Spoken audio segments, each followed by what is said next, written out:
common in movies: smack, heroin, cocaine. Most of these drugs, they belong to this category. No, so if that is so, we already know the adverse effect of these drugs. That is, it produces dependence. The patient has craving for opiates, and in order to get that opium, he is willingly to commit any kinds of crime. But if those are substance of abuse, why are they still used for pharmacological purpose then? So before we move on with our topics, we should need to understand what are the different subject matters in which opium is used. The foremost is the analgesic purpose, means it is used to relieve pain. We have other drugs belonging to NSAID category, belonging to steroids category, that are useful in management of pain. Although we have NSAIDs and steroids, sometimes we prefer to give opiate-like drugs because of its higher effectiveness and because it does not have similar adverse drug reaction with those of NSAIDs and steroids. So if a patient has severe pain or even mild category of pain, you can give him opiate-like drugs. So the question can be, if it is that much effective, why are we not replacing NSAIDs with steroids then? For most, the answer is because of dependence. But how long does it take for a patient to depend on these drugs? That is another question. And which are all opiate-like drugs effective or better than NSAIDs? The answer is no in this case. We have different drugs belonging to opiates, we have different drugs belonging to NSAIDs, and we have different drugs that belongs to steroids category. So when we compare these groups, it is unfair. We need to compare the drugs, a particular drug of opiates with a particular drug of NSAIDs. You cannot compare paracetamol with opiates because paracetamol itself is a very weak drug. You can compare some of the very strong NSAIDs like ketorolac with tramadol, which is one of the weaker opiate-like drugs. So weaker opiate-like drugs can be compared with a stronger NSAIDs. So depending upon what is more favorable to the patient, we need to select the drugs. Either you want to go for NSAIDs, you want to go for steroids, or you want to go for opiates.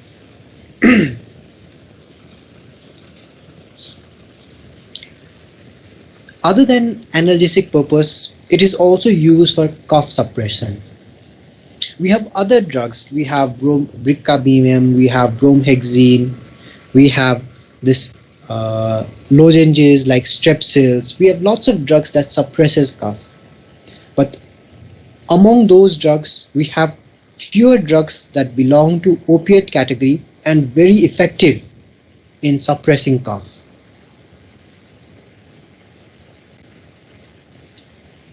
Then we have opiates that is used for management of diarrhea. There are no other drugs which are not opiates but still used for management of diarrhea, but among those drugs the potent ones are the ones which belongs to the opiate category.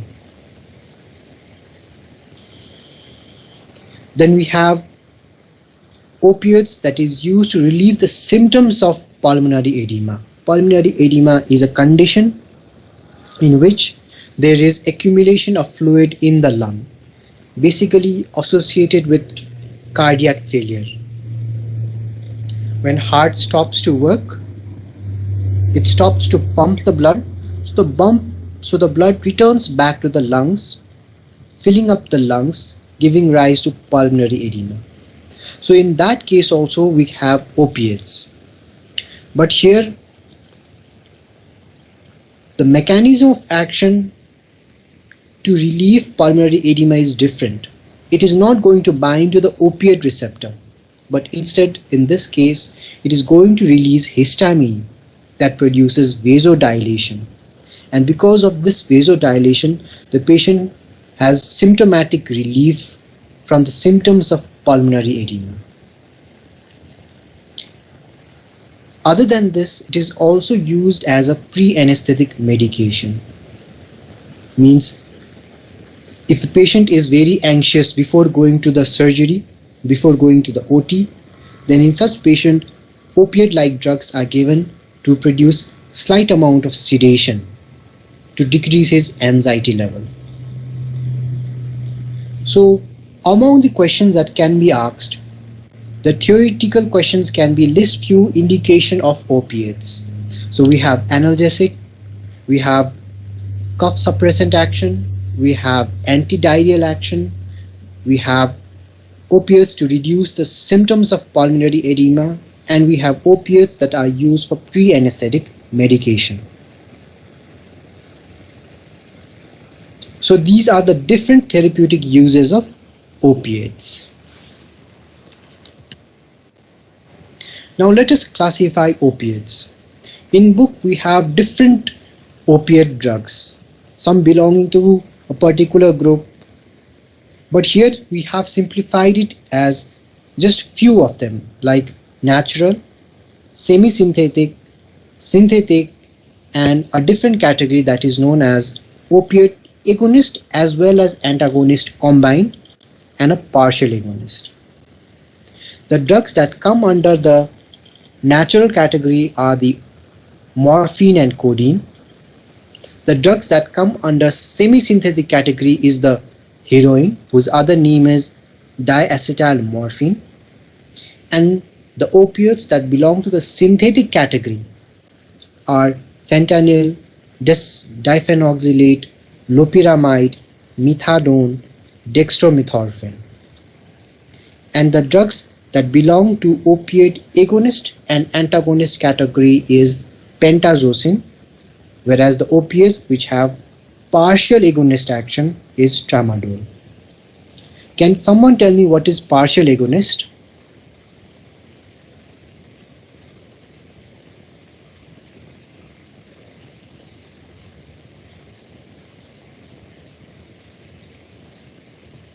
A partial agonist is a drug which behaves like an agonist, but it behaves like an antagonist in presence of full agonist.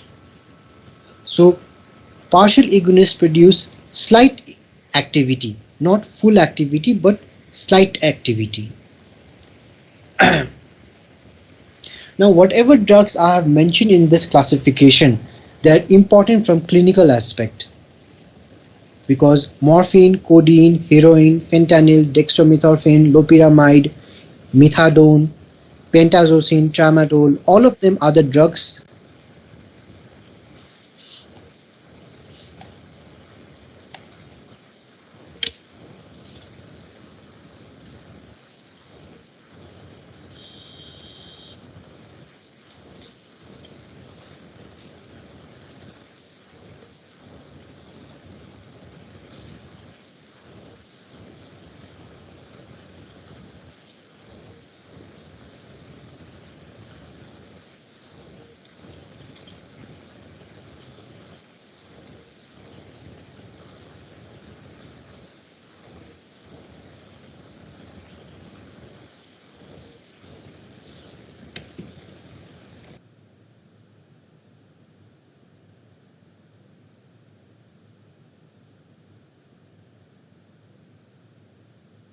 all of them are important because they are used frequently in the hospital setting.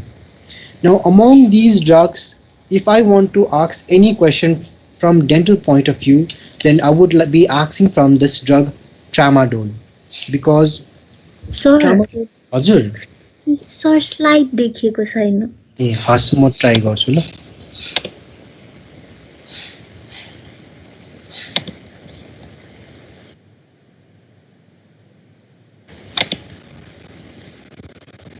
Can you see the slides once? And in this classification, we are talking about different drugs. All of them are equally important. But here we have a drug that is tramadol, which is important from dental point of view. Because most of the time we either give patient either ibuprofen, which is NSAIDs, or we give diclofenac, which is another NSAIDs, or we give tramadol. If the patient comes with severe pain, we generally prefer tramadol on those patients. So from dental aspect, tramadol is important. So if we have so many indications of opiates, starting from analgesic activity to cough suppressant activity, then antidiarrheal activity to reduce the symptoms of pulmonary edema, and finally for the pre-anesthetic medication. So if it is used for so many purposes, what is the mechanism behind that? The mechanism behind that is simple. It goes and binds to the opiate receptor. Now once it binds to the opiate receptor, what it does is it just simply decreases the release of excitatory neurotransmitter, which is basically glutamate. So it decreases the release of excitatory neurotransmitter from the nerves that carry the nociceptive stimuli, that is the heat, mechanical stimuli, pain stimuli. So those nerves, the neurotransmitters are not released from those nerves. So this decreases the pain signal that is sent to the brain. So that is how these opiate-like drugs they act. So if it binds to the opiate receptor, how many types of opiate receptor we know them? So we have basically 4 types of opiate receptor. One is the mu, the kappa, the delta, and the sigma. Are all opiate receptor responsible for all the 5 indications?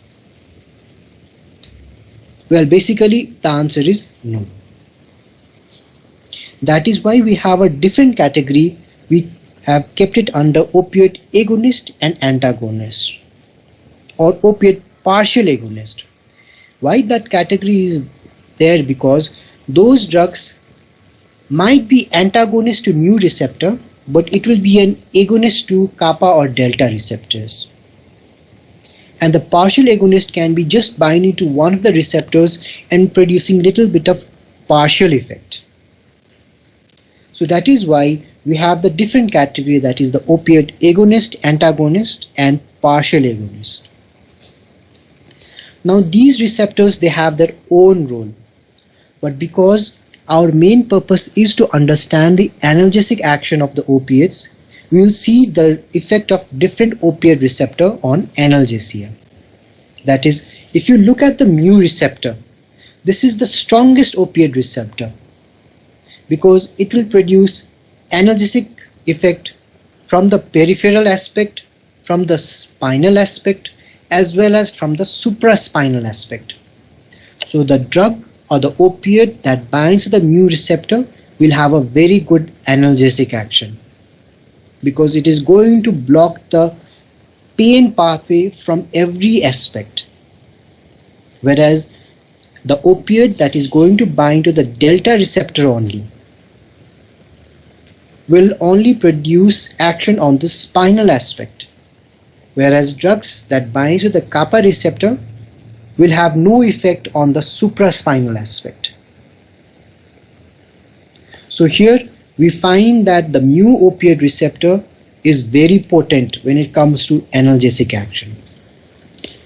But other than that, the mu receptor, it is also responsible for some other activities like respiratory depression, euphoria, which is excitation, physical dependence. So among these 4, there are others also, but I have mentioned only 4. Among these 4, if you see respiratory depression and physical dependence, these 2 happen to be the adverse drug reaction. The supraspinal analgesic is the therapeutic we use, whereas Euphoria is a non-therapeutic use, which means if someone wants to be very high, wants to be have a very good effect, want to enjoy life, want to be in a very excited state, so those people, they consume opiates to achieve that euphoric state. Although it is not important from pharmacological aspect because it is not used for therapeutic purpose. So we have only one therapeutic purpose, that is to produce analgesic action. Whereas while producing this analgesic action, it turns out to produce some other adverse drug reaction like respiratory depression and physical dependence. Similarly, the kappa receptor is also responsible for producing analgesia, but at the same time it is going to produce meiosis. In fact, the meiosis, which is also known as pinpoint pupil, is one of the true signs to identify opiate poisoning. A person who comes to emergency, if you do not know what is the poisoning but you still find that his eyes have a pinpoint pupil, you can guess that it is opiate poisoning. Because the patient is going to be unconscious, he is not going to respond to you, he is not going to say, I consume this drug. So from outer aspect, from the facial aspect, from the different body aspect, you'll have to identify what kind of poisoning this is. So meiosis is one of the features of opiate poisoning. Then kappa receptor is also responsible for sedation. So we have analgesic action and sedation as the therapeutic use of the opioid-like drugs. Then we have delta receptors, that is responsible for alteration in behavior, which is another adverse drug reaction. You bring a patient to the hospital, you give him opiate, he starts to behave very irrationally, which is not good. So activity of opiates on delta receptor is going to produce some behavioral changes in the patient, which is not a good one, so it is categorized under adverse drug reaction. Then we have the last receptor, that is the sigma receptor, that is responsible for dysphoria, which means unsatisfied with life. Hallucination, imagining there is someone in the room although there is no one, imagining there is presence of ghost or anything. And cardiac stimulation. So all these, they come under the sigma receptors of opium. So dysphoria and hallucination happens to be the adverse drug reaction. So we studied 5 indications of opiates, but in order to produce those therapeutic uses, we happen to trigger some adverse drug reactions. If we compile all of them, we find respiratory depression, altered behavior, dysphoria, and hallucination. That is categorized under CNS adverse effect. But one thing that we have not mentioned is the important one, that is the increase in intracranial pressure. Now this increase in intracranial pressure occurs because our drug opiate is responsible for producing respiratory depression. So this respiratory depression is going to produce hypoxia in the brain, which produces vasodilation. So this vasodilation produces increase in intracranial pressure. So these are few adverse effects that is under the CNS category. Under the cardiovascular system, it is going to produce postural hypotension. And this postural hypotension is because of its ability to release histamine. And this histamine is going to produce vasodilation. Then it is also going to produce urinary retention. And 3 common adverse effects, that is the tolerance, physical dependence, and psychological dependence. all of them will be seen with the opiate-like drugs. Coming to the tolerance part, usually if you prescribe a patient these opiate-like drugs for at least 2 weeks, you'll find tolerance in them. You have to increase the dose in order to produce same analgesic action. You have to increase the dose to produce that same excitation in the patient. You'll have to increase the dose to produce the cough suppressant action. So if you are prescribing opiates to a patient, then you have to tell him that after 2 to 3 weeks, these drugs are not going to be effective. You'll have to double the dose to produce the same action. So this is tolerance. Then we have the physical dependence, which results in abstinence syndrome, usually seen immediately after 5 days of consumption of a very strong opiates. So if you give him morphine-like drugs for continuous 5 days, then that patient can become addicted to morphine. And if you suddenly withdraw morphine, then you will find lots of symptoms like rhinorrhea, which means running nose, lacrimation, that is running from the eye, tear glands, chills, hyperventilation, that is increased respiratory rate, hypothermia, which is increased body temperature, and mydriasis, that is dilation of pupil, muscle pain, vomiting, diarrhea, and anxiety.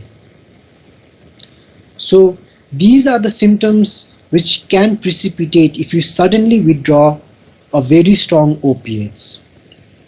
And these symptoms needs to be managed, otherwise the patient can start looking for drugs, will have a craving and will start looking for drugs around and can become very irrational with other people. Might even sell the house items in order to achieve money and buy those opiate-like drugs. So a person becomes physically dependent if you prescribe him a very strong opiate for a longer period of time. Now coming to psychological dependence, you generally see euphoria. If you don't give him these drugs, then he will become very excited. Although one of the adverse effects of opiate is it produces excitation, but withdrawal of the drug also can make the patient excited, but in a very adverse manner, not in a happy way. It can become aggressive. So we talked about the indications, we talked about the mechanism of action, then we talked about the different adverse drug reaction of opiates. So we'll start with the contraindication. So what are the conditions in which we should not prescribe these drugs to the patient then? First thing is, opiate itself being a strong, you should not combine 2 or more opiate-like drugs together. Because it increases intracranial pressure, it should not be prescribed in head injury cases. Now generally this patient with head injury are contraindicated with opium. This is generally asked from MCQ point of view. So you need to remember this part, head injury. And definitely not in pregnancy cases, because these opiates produce respiratory depression. You should not be giving these drugs in a patient who already has a compromised lung function, or in a patient who has liver disease, because opiates will not be metabolized and will not be excreted from the body.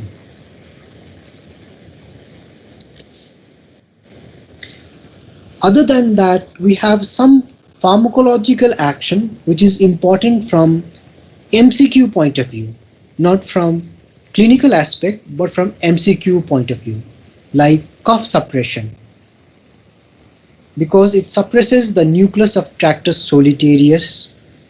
It produces meiosis because of stimulation of Edinger-Westphal nucleus, and it produces vomiting because of stimulation of chemoreceptor trigger zone, in short CTZ. So CTZ, Edinger-Westphal nucleus, and nucleus of Tractus solitarius are some of the things that can be asked from MCQ point of view.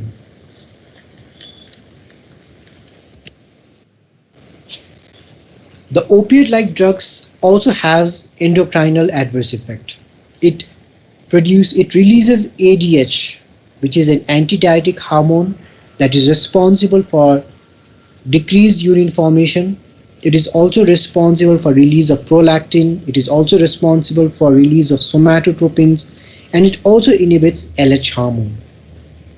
Not important from clinical aspect as well as from MCQ aspect, but something that is good to know.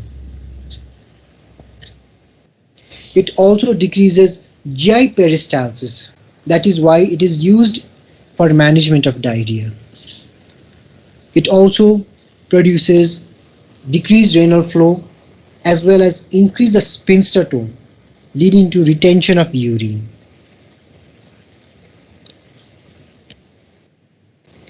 It decreases the uterine tone and prolong the labor. That's why it should not be given especially during parturition, that is delivery. And because these opiates produce release of histamine, this histamine can produce itching, warm skin.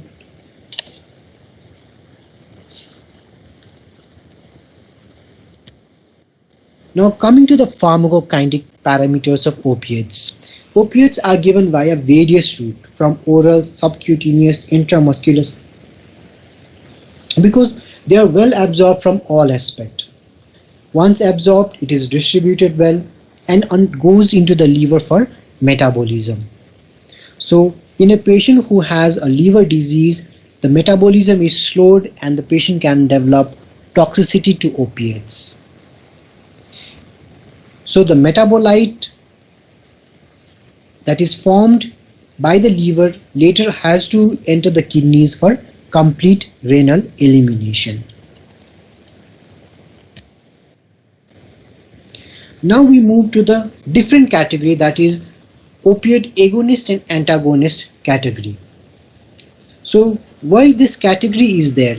An agonist and antagonist combine is because this drug may behave like an agonist in one of the opioid receptor, but it may behave like an antagonist in another opioid receptor. So we have pentazocine, which is an example of opioid antagonist category. It is a mu antagonist, but it is a kappa agonist, because of which its analgesic action is reduced to 1/5 compared to that of the morphine. The advantages will be that it produces less respiratory depression, less of dependence, but at the same time the analgesic action has also dropped. Then we have another category, that is the tramadol. This is a partial agonist, means it is a very weak opiate. Although it is a weak opiate, it is used in dentistry because it is still very effective in management of pain compared to that of NSAIDs. So the replacement for NSAIDs can be tramadol. For example, in a patient who has gastric ulcer, patient who are contraindicated to NSAIDs, those patients tramadol are given. So the advantage will be that it is a mu opioid agonist, weak opioid agonist, but its another action that is responsible for analgesic action is it blocks the uptake of serotonin. So this tramadol, it has two mechanisms of action. One is it is a weak opioid agonist, and the next is it inhibits the reuptake of serotonin, whose short form is 5-HT. Just like pentazocine, it has less adverse effect on respiratory system, less adverse effect on cardiovascular system, but it has a different adverse effect, and that is it produces severe nausea and vomiting. A patient who is taking tramadol needs to take antiemetic drugs, otherwise he might be vomiting every time. Now let us see few doses of this opiates. Morphine is given as 10 mg, methadone is given as 120, fentanyl is given as 0.1, and codeine is from 30 to 60 mg. From here we can simply predict that among these drugs, fentanyl is one of the strongest ones because its dose is comparatively less than that of other drugs. Then we come to heroin, which is a semi-synthetic opiates. It is highly abused. In fact, its other name is diacetyl morphine. It has a very rapid onset but of very short duration of action. So a person who sniffs heroin will get the pleasurable effect of heroin immediately, and the analgesic action of heroin is far greater than that of morphine. So it is a very good analgesic drug. But at the same time, it can produce maximum dependence in the patient. So it is one of the most potent of all the opiates responsible for producing dependence in patients. A patient who consumes higher dose or overdose of heroin needs to be managed because he can simply collapse due to respiratory depression. So in order to manage heroin poisoning, you have to give him opioid antagonist, which is naloxone. So if you give him opioid antagonist, the first thing is that the patient will have withdrawal symptoms. All the physical and psychological syndromes are going to appear. And in order to manage that, you have to give him another opioid, which is methadone. So this drug methadone will help to combat the withdrawal symptoms of heroin poisoning. So we just talked about some of the opiate antagonists, but we have few more opiate antagonists like naloxone, naltrexone, nalorphine, and nalmefene.